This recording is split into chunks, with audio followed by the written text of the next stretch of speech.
This video to show you my true Draco deck profile, the one that I used at the last UK Nationals, that I ended up with a 6-3 result, which I think is probably one of the best results, if not the best, that the deck got in the last years.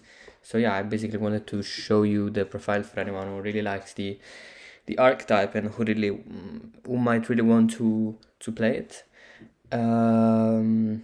Yeah, so that's basically it. I will just comment the deck profile and explain you like the reasoning behind the cards. Yeah, so that's basically it. So I'm playing 7 monsters. Before starting the deck profile, I just want to say I wouldn't change anything, and I think the deck is extremely optimized.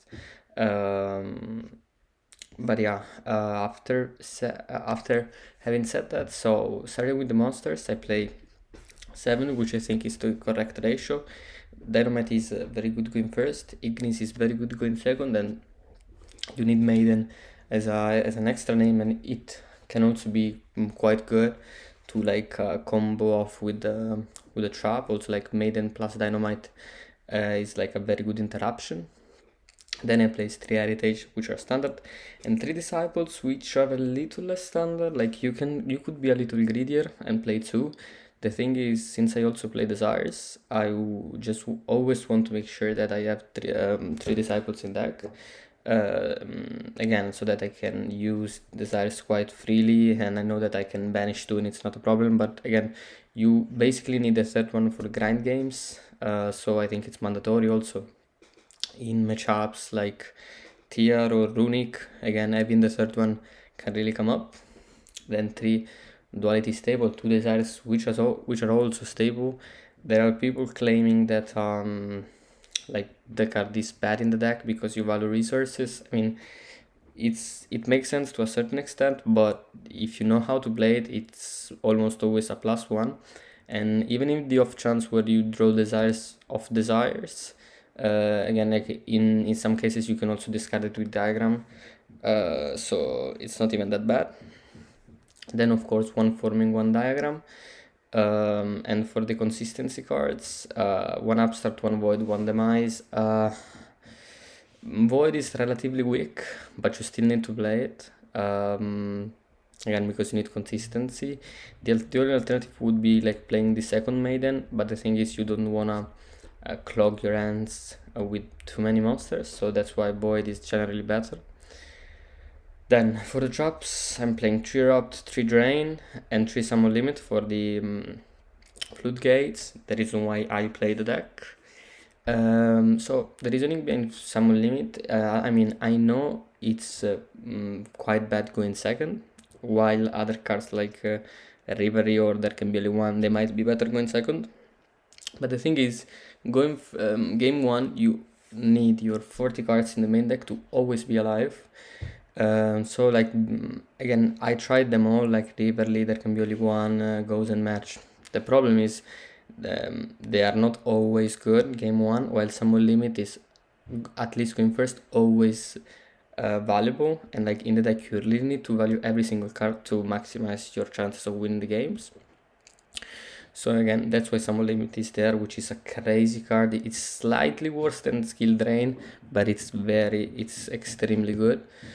Then 3 Judgment, standard. There are some people I saw playing Strike instead of it, because again, of course, they're not great going second, but you need them in the main deck because there are so many cards you really need to take care of, like for example Perle Reino in TR, like cards like this, or like they really are mandatory.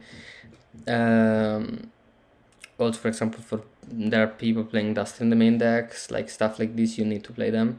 And then for the 2 Draco Trap, 3 Apocalypse, 2 Returns, which I think is the correct ratio. There's really no reason to play more than 2 of these or less than 2.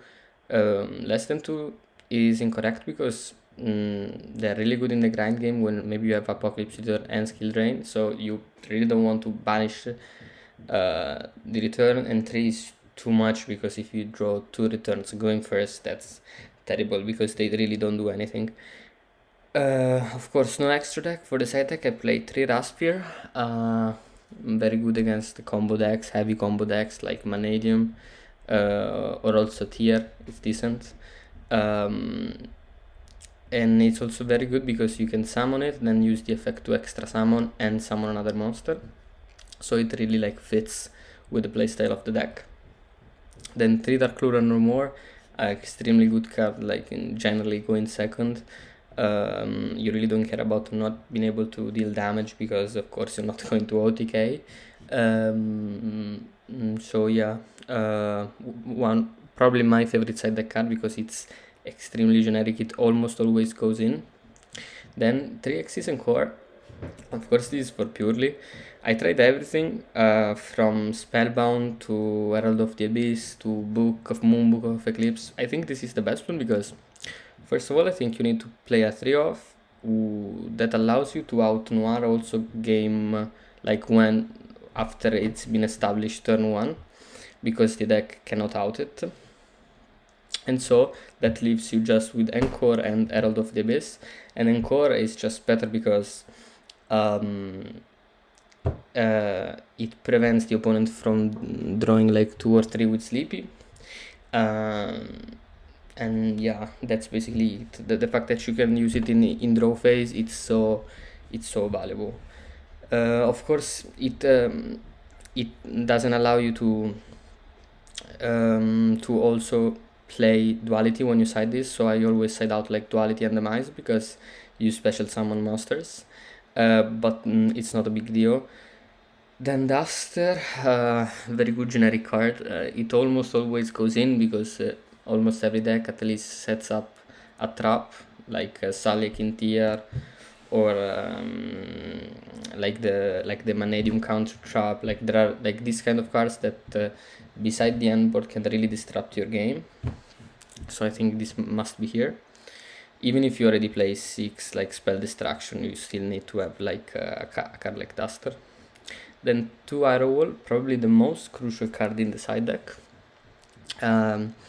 It's here to respect evenly, but it's also good now because if you use it in draw phase, then the opponent cannot use Prosperity that could turn into a Storm, or like cards like again like Prosperity Desires, very good also against Cosmic Cyclone. And also against certain archetypes, the fact that the opponent cannot banish it's also relevant. For example, against Labyrinth, it's very good because you lose to the trap that banishes itself to bounce, or like against specific archetypes like Despia or Kashtira. So amazing card.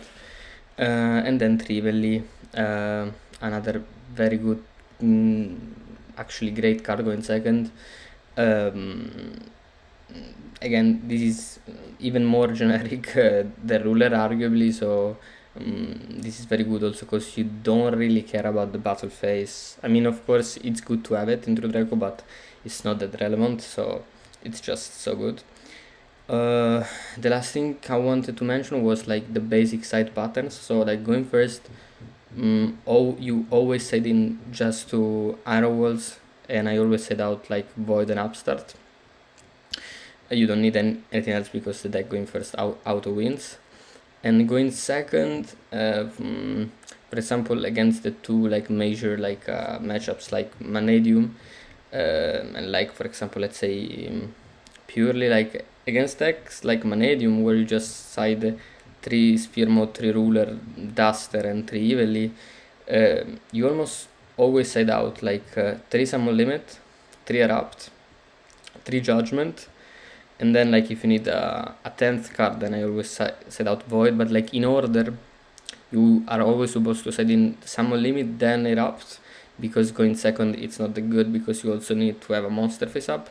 Then in order you side out Judgments, and so once you're done with Summon Limit, Erupt, Judgment, then you start siding out Void. I never side out more than 10 because then I think it's incorrect, so I always leave Upstart in.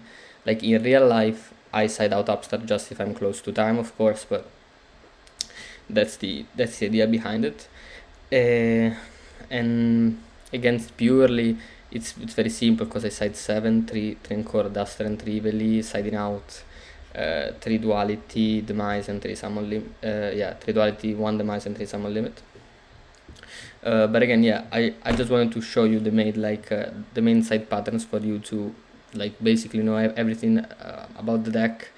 And again, probably the very last thing I want to mention is while you play the deck, the only things you really need to respect are game 1 Ashen Talent, and game 2 Droll and Trust. So you always need to keep that in mind, and of course, especially going game 2, there are cards like Storm, Duster, and Cosmic, but there's not really a way to respect those cards. I mean, you really want to have Judgment if you want game 2, but again, the most important thing is trying to respect Ashen Talent going first in game 1, and Trust and Roll game 2, like from game 2 on, I think. So yeah, that's all. I'm going to YCS Bologna with the same list because I think there's nothing to be changed. I don't think it can be more optimized than this, and I will try to like defend the title of the best result that Draco has done in the last year. So I hope it will go well. Yeah, that's it. I hope you guys enjoyed the profile. If you have any comment to do, any questions to make, you can do it in the comments below. And that's everything for today. Bye bye.